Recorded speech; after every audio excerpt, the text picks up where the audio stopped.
Your past doesn't define you. How you face it does. Picture this. You've worked hard to leave behind the mistakes, the regrets, the chapters of your life that you wish you could forget. You've found peace, you've healed, and you're ready to move forward. But then, out of nowhere, someone reaches back into that past. They pull out a memory you thought you buried deep, and they use it against you, like a weapon designed to hurt. It's a betrayal, isn't it? That feeling when someone reminds you of who you were, not who you've become. Here's the thing. That's exactly what they want. They want your reaction. They want control. But what if I told you there's another way? A way to turn their attack into your strength. A way to disarm them with the most powerful tool you have, your response. Today, I'm going to share with you how to face the people who try to use your past against you with unshakable calm, strength, and wisdom. Because here's the truth. The Stoics believed that it's not what happens to us, but how we respond that defines our character. And when someone tries to drag you back into old wounds, it's your response that will shape your future. If you're ready to take control of your story, to respond with wisdom and peace, join this community of growth, where every step forward is a step toward mastering your mind and transforming your future.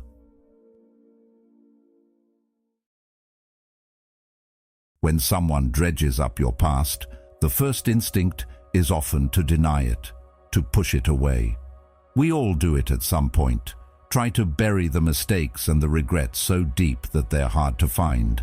The thing is, rejecting your past doesn't make it go away. It only gives others the power to bring it back whenever they want, and that's where the real problem lies. By denying it, you give them control. But here's something most people never realize. The most powerful response you can give is simply saying, "Yes, that happened." There's power in acceptance. No excuses, no shame, no guilt, just the truth of what happened. And when you stand there, calmly accepting your past, you disarm the person trying to use it against you. You take the sting out of their words. Why? Because when you own your story, you're the one in control. It's not about celebrating your mistakes or pretending they didn't happen. It's about acknowledging that you've learned from them and they no longer define you. The Stoics believed that the path to freedom lies not in fighting the past, but in accepting it. Marcus Aurelius wrote, "The impediment to action advances action. What stands in the way becomes the way." In other words, the things we want to forget, the things that hold us back, are often the very things that push us forward once we stop resisting them. When you can look back at your past with honesty and not let it control you, you start to understand that the very thing you once wanted to hide from is now your source of strength. It's not about erasing the past, it's about making peace with it. We all have a tendency to hide parts of ourselves, those mistakes we wish we could erase. It's almost instinctual. The ego wants to protect us from feeling vulnerable, from being judged. But here's the thing, the more you deny your past, the more you hand over your power. You're allowing others to rewrite your story for you. But when you stop fighting, when you accept that your past is a part of you, you take back control of your narrative. You stop letting others hold the pen to your life. Think about it this way. When you're willing to say, "Yes, that happened," you stop running from it. You stop letting it define your every move. Instead, you let it teach you. You let it become the very thing that shapes the person you are today. The Stoics didn't shy away from their flaws or failures. They faced them head-on and used them as fuel for growth. When someone points out your past mistakes or your failures, they're looking for a reaction. They want you to feel small, to shrink back, to defend yourself. But when you own your past, when you don't need to defend it, you take away their power. The simple acknowledgement of your history takes the sting out of their words. You're not denying it, you're just no longer afraid of it. So, Next time someone tries to use your past against you, remember, acceptance is your strength. When you stop rejecting your story, you free yourself from the weight of it. You transform something once painful into a testament of your growth. This doesn't mean you have to feel proud of every moment or mistake, but it does mean you stand firm in the truth of who you are, knowing that your past doesn't define you. Your response to it does. It's easy to hide, to pretend things didn't happen. But when you face your past without shame, when you say, "Yes, that happened," you begin the process of freedom. You take back control and you become the author of your own story. What once held you back now propels you forward, and in the eyes of others, your acceptance becomes your strength. They can no longer use your past against you because you've already made peace with it. You've already moved on. The journey of personal growth doesn't begin when you start fixing your mistakes. It begins when you stop running from them. Embrace your past, own it, learn from it, and watch as it no longer holds power over you. There comes a point in life when the past isn't something we should be running from anymore. We've already acknowledged it, right? We've accepted that the mistakes, the failures, the things we regret are a part of us. But the real shift happens when we stop seeing them as burdens and start seeing them as stepping stones. When someone brings up your past and you're tempted to apologize, to defend yourself, what if the best response wasn't, "That was a mistake"? What if the best response was, "I've learned from it"? This simple shift in language can change everything. Instead of allowing your past to define you by your failures, you start defining it by the lessons it taught you. "I've learned from it" doesn't mean that you're proud of every moment. It means you found the growth in the hardship, the strength in the struggle. It means that the things that once held you back are now the things that push you forward. Imagine Nelson Mandela. He spent 27 years in prison, more than a quarter of a century. His past was filled with unimaginable pain, loss, and hardship. But when he was freed, he didn't carry that past as a weight on his shoulders. He didn't wear it like a burden. Instead, he turned that pain into purpose. He used it as a catalyst for change, both for himself and for an entire nation. His scars weren't weaknesses. They were proof of his resilience, proof that even the darkest periods of life can create the light of transformation. And this is where the power lies. The moment you stop letting your past be the thing that holds you back is the moment you reclaim your life. Every mistake, every failure, every painful memory, instead of dragging you down, can lift you up.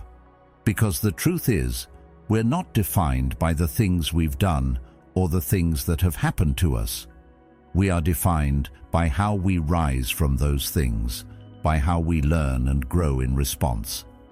Epictetus said, "It's not what happens to you, but how you react to it that matters." And that's exactly the shift we're talking about here. When you stop seeing your past as a chain that's keeping you bound to who you were, and instead see it as a lesson that's shaping who you're becoming, everything changes. You stop apologizing for who you were and start appreciating who you've become. The difference between someone who's stuck in the past and someone who's moving forward isn't in the mistakes they've made. It's in the mindset they carry with them. We all stumble, we all fall, we all have things we wish we could change. But the Stoics taught us that it's not about erasing those mistakes, it's about transforming them into lessons. It's about taking responsibility for what happened, but not letting it have the power to define us. Instead of carrying around guilt and shame, we carry forward the wisdom we've gained from those experiences. Think about your own life. How many times have you looked back at a mistake, a failure, or a difficult situation, only to see it through new eyes? When you stop resisting your past, when you stop running from it, you start to realize that it's not a burden, it's a blueprint. Every hardship, every challenge is an opportunity for growth. Your scars are not evidence of your weaknesses. They are a testament to your strength, to your ability to overcome, to your willingness to learn and grow. This is the essence of Stoic philosophy. It teaches us that we don't control what happens to us, but we do control how we respond. Life will throw challenges our way. People will judge us based on our past. But at the end of the day, we are the ones who decide how much power we give to those things. When someone brings up your past, don't shrink away in shame. Stand tall and say, "I've learned from it." This isn't about pretending that everything was okay or that we're proud of every moment. It's about accepting the fullness of our experiences, the good, the bad, the ugly, and finding the wisdom in them. The truth is, the past doesn't have to be a cage. It can be a bridge to a stronger, wiser version of yourself. In those moments when your past is brought up to tear you down, remember this: your past doesn't have to be your prison. It can be your power. Every crack, every failure, every painful chapter is a place where the light can come through. It's proof that you've survived, that you've learned, and that you're stronger because of it.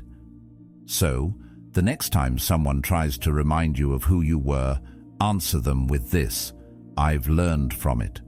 Don't let them use your past as a weapon. Let it be your armor.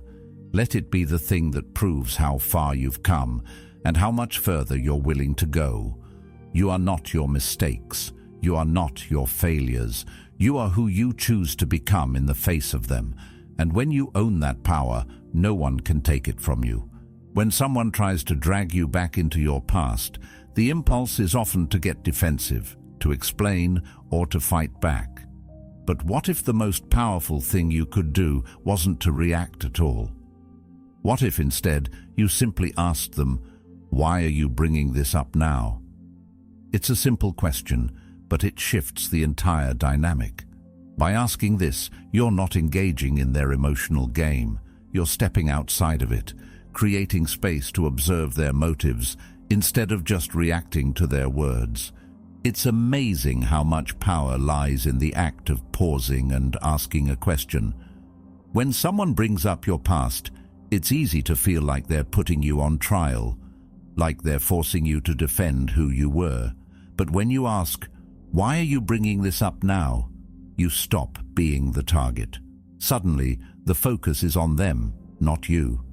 You've taken the conversation away from your past and turned it into a reflection on their intentions.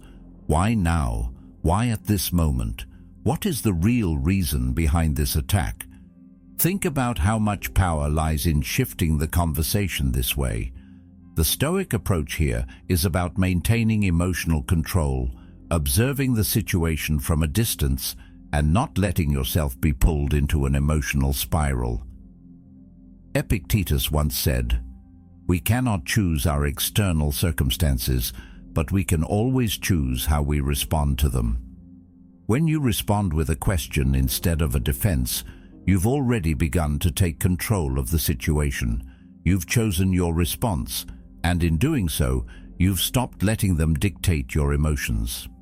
The beauty of this question is that it forces the person to confront their own motives. If their intentions are genuine, your question might make them pause, reconsider, and reflect on why they're bringing up something from your past. It makes them question whether their words are necessary or even kind. In a way, you're holding up a mirror to them, making them look at their actions through a new lens. It's a powerful way of creating space between their words and your emotions. You're no longer just reacting to their attack. You've turned the tables, and now they have to deal with their own motivations. But what if their intentions aren't sincere? What if they're trying to hurt you, to use your past as a weapon? The beauty of this question is that it forces them to confront themselves. When you ask, "Why are you bringing this up now?" you've created an opportunity for them to crumble under the weight of their own exposure. They'll either have to come up with a justification for why they're attacking you, or they'll realize that there's no real reason for it. Either way, the power shifts from them to you. This question doesn't just stop the conversation in its tracks. It forces a deeper reflection. It's like holding up a mirror, but instead of just reflecting the past, you're reflecting the present. You're asking them to consider what's really driving their actions. It's no longer about you defending yourself. It's about them defending why they feel the need to bring up your past at all. And if their goal is simply to hurt you, they'll likely stumble. The question itself is a shield, a tool to disarm their attack without even having to engage emotionally. In those moments when the past is used against you, don't fall into the trap of emotional reactivity. Instead, pause, breathe, and ask, why are you bringing this up now? It doesn't matter if the answer is what you expected. What matters is that you've reclaimed control of the conversation.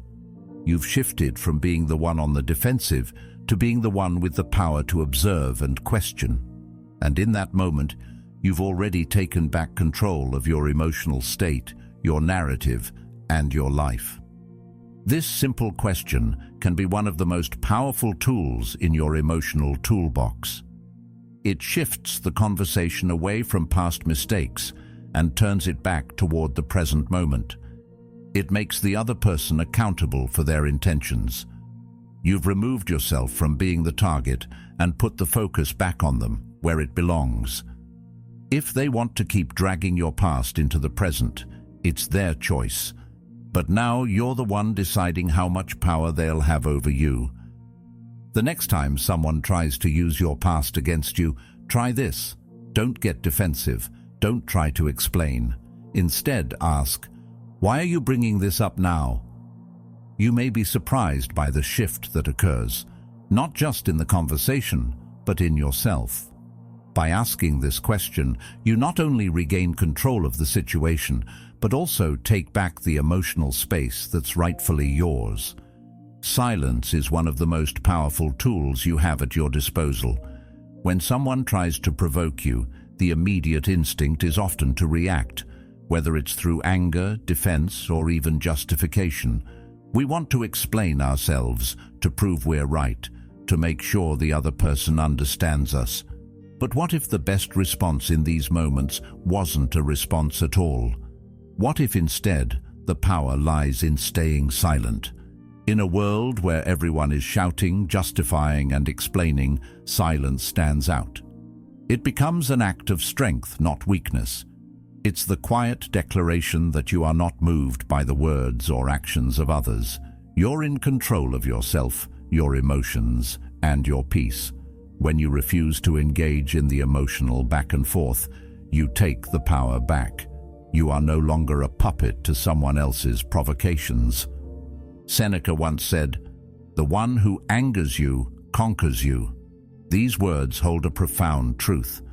Every time we react in anger, we allow the other person to control our emotional state. By giving them that reaction, we lose our peace, and in turn, we lose our power. Think about it. When you let someone pull you into their emotional game, they win. You're playing on their terms, according to their rules. But when you remain silent, when you choose not to react, you refuse to let them dictate your emotional reality. This simple act of holding your peace is a powerful form of resistance. The power of silence isn't about ignoring the other person or pretending they don't exist. It's about understanding that you don't need to engage in every conflict that comes your way. The world is full of noise, and everyone seems to have something to say. But true power lies not in reacting to every criticism, not in defending every action, but in choosing your response. Silence sends a clear message that says, "I don't need to react to you to define myself." It's a statement of self-control and inner strength. Silence can also be incredibly disarming. When someone is trying to provoke you, they expect a reaction. They expect you to feel hurt, to feel defensive, to feel the need to explain yourself. But when you don't give them that satisfaction, they are left with nothing. They've used their words, their tactics, and their emotional manipulations, but you remain unaffected. In that moment, their power over you fades away. You see, silence isn't passive. It's not the absence of a response. It's the presence of self-control. You're not ignoring the situation. You're choosing to rise above it. The Stoics taught us that our reactions to external events are the only things we truly have control over. Life is full of challenges, disagreements, and moments where others will try to pull us into emotional chaos. But we are the ones who decide how we respond. By choosing silence, we maintain control over ourselves and our peace. In these moments, silence is not an act of avoidance, but one of strength. You are not avoiding conflict. You are showing that you are above the need to prove yourself. You don't need validation from others. Your silence speaks volumes about your confidence and your emotional maturity. It's like a shield, protecting your peace and allowing you to remain unaffected by external chaos. Think about how much energy we waste when we engage in pointless arguments, when we defend ourselves against accusations or criticisms that don't define us. By remaining silent, you save that energy for more important things. You preserve your emotional resources rather than draining them on an argument that likely won't change anything. And the beauty of it is that you don't have to say a word to make your point. Your actions, your calm, composed response, speak louder than any words ever could. In moments of conflict, silence allows you to listen, not just to the other person, but to yourself. It gives you the space to think, to reflect, and to understand the situation without getting swept away in the emotional current. Sometimes the best thing you can do is step back, breathe, and simply observe. It's in these quiet moments that clarity often emerges. You start to see the situation for what it truly is, not what your emotions are telling you it is. Remaining silent doesn't mean you're passive or that you've given up. In fact, it's often the most powerful action you can take. When you refuse to be dragged into a confrontation, you hold on to your peace and show the world that you are not a slave to your emotions or the words of others.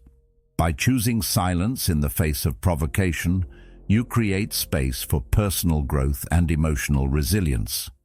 It is in these moments that you show yourself and the world that you are in control of your reactions, your mind, and your peace. When the noise of the world tries to pull you in, let your silence be the loudest statement of all. At the end of the day, it's not about being right, it's about having peace. So often, we get caught up in defending ourselves, in trying to prove that we've changed, that we're different now. But here's a simple truth. Your peace is far more valuable than being right. Your growth is more important than trying to justify your past. The reality is, your past doesn't define you. How you face it, how you carry it with you, that's what truly shapes who you are. When someone tries to remind you of who you were, it can feel like a punch to the gut. Maybe they bring up an old mistake or a part of you that you've long since outgrown. It stings, doesn't it? The temptation is to react, to defend yourself, to prove that you're not the person they think you are. But what if instead you smiled? Not out of shame, not out of pride, but in peace. Because the truth is, you know you're not the person they're trying to paint. You've learned, you've grown, and you are free from the weight of who you used to be. This isn't about denying your past or pretending it didn't happen. It's about letting go of the emotional weight you've carried for so long. You don't need to prove anything to anyone. You don't need to justify yourself, to fight for their approval, or to explain how much you've changed.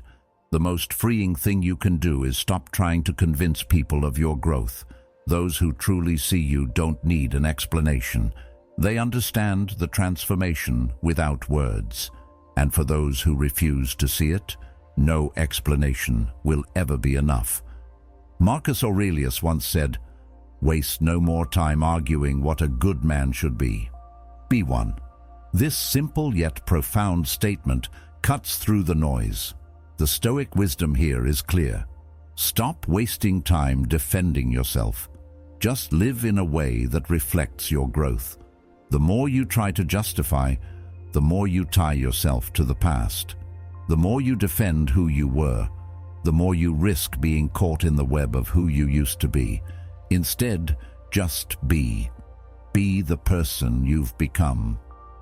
Live in the peace that comes from being confident in who you are today, without needing to prove anything to anyone. The struggle to be understood, to make others see our worth, can be exhausting. We can spend years fighting to be seen in the light we think we deserve. But there's a deeper truth. Your worth doesn't depend on how others see you. It depends on how you see yourself. Your growth is yours to own, and no one can take that from you. When you stop seeking validation, when you stop trying to prove your worth to others, you reclaim your peace. You take your power back from the people who once held it in their judgment, in their opinions of who you were.